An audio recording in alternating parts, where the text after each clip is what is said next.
समुद्र के किनारे गुजरिया एक दिन। मासूम सा दिखने वाला रवि अपने घर के दरवाजे से चिपककर कंधे पर बैग लेकर और सिर पर टोपी लगाए खड़ा था। उसे अपने घर से बाहर जाने का थोड़ा सा भी मन नहीं कर रहा था। मम्मी, क्या हम लोगों को जाना जरूरी है? हाँ रवि, हमें जाना बहुत ही जरूरी है। सरिता ने कार की चाबी उठाते हुए रवि के सवालों का जवाब दिया। रवि को पानी से तब से डर लगने लगा जब एक बार वह अपनी स्विमिंग की क्लास का एक ही मात्रा दौरान लगभग डूबने की स्थिति में पहुंच गया था। उस दिन के बाद से उसे गहरे पानी में जाने से काफी डर लगता था। स्विमिंग पूल, वाटर पार्क, समुद्र तट सभी उसके लिए किसी बुरे सपने से कम नहीं थे। सरिता को मालूम था कि उसके बेटे को इस डर से किसी भी कीमत पर बाहर निकालना है। अगर इस समय ये डर नहीं निकला तो आगे उसके लिए स्थिति काफी बदतर हो सकती है। जैसे ही वे लोग समुद्र किनारे जाने के लिए कार से निकले तो रवि वहां नहीं जाने के लिए बहाने बनाना शुरू कर दिया। रवि ने अपना बैग खोला और कुछ ढूंढने का नाटक करने लगा।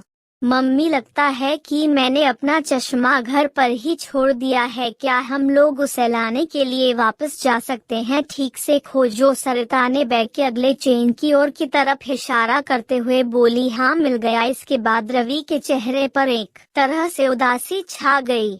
जब माँ बेटे दोनों समुद्र तट के किनारे पहुँचे तो सरिता को अच्छी जगह मिल गई। उसने अपना छाता खोला और उसकी छाया के नीचे लेट गई। समुद्र में उठ रही लहरों की आवाज सुनकर सरिता बहुत सुकून महसूस हो रहा था। तुम खेलने क्यों नहीं जा रहे हो? मैं यहीं बैठी तुम्हें देख रही हूँ, सरिता ने रवि से कहा। रवि ने अपनी माँ सरिता की ओर से मिन्नत भरी निगाहों से देखा। मम्मी, क्या मुझे जाना पड़ेगा? हाँ रवि, जाओ, उसने मुस्कुरा कर बोला। रवि ने अपना जूता उतारा और चेहरे पर सनग्लासेस लगाकर समुद्र तट के किनारे गर्म रेत पर दौड़ लगाने लगा। ज्यों ही पानी की लहरें उसके पैर तक पहुँची वह उछल पड़ा। रवि ने पीछे मुड़कर देखा और अपनी मम्मी को हाथ हिलाकर इशारा किया जो धूप में खड़ी होकर तप रही थी। जवाब में उसकी मम्मी ने भी अपने हाथ हिला दिए। उस दौरान समुद्र की लहरें थोड़ी शांत हो गई थीं और रवि कुछ दूर अंदर तक पहुंच चुका था। अचानक से समुद्र में एक बड़ी लहर उठी और रवि के पैरों को छूकर वापस लौट गई।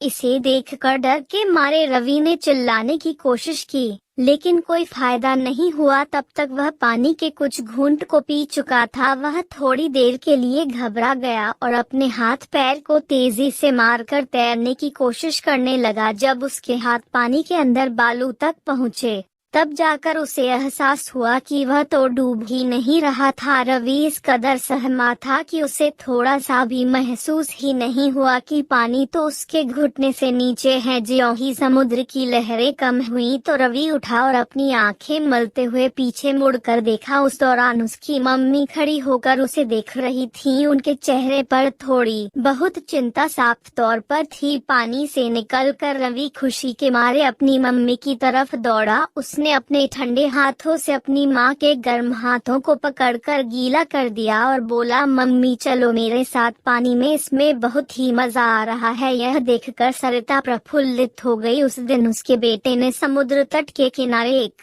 नई शुरुआत की थी। अब उसे पानी में जाने से डर नहीं लग रहा था।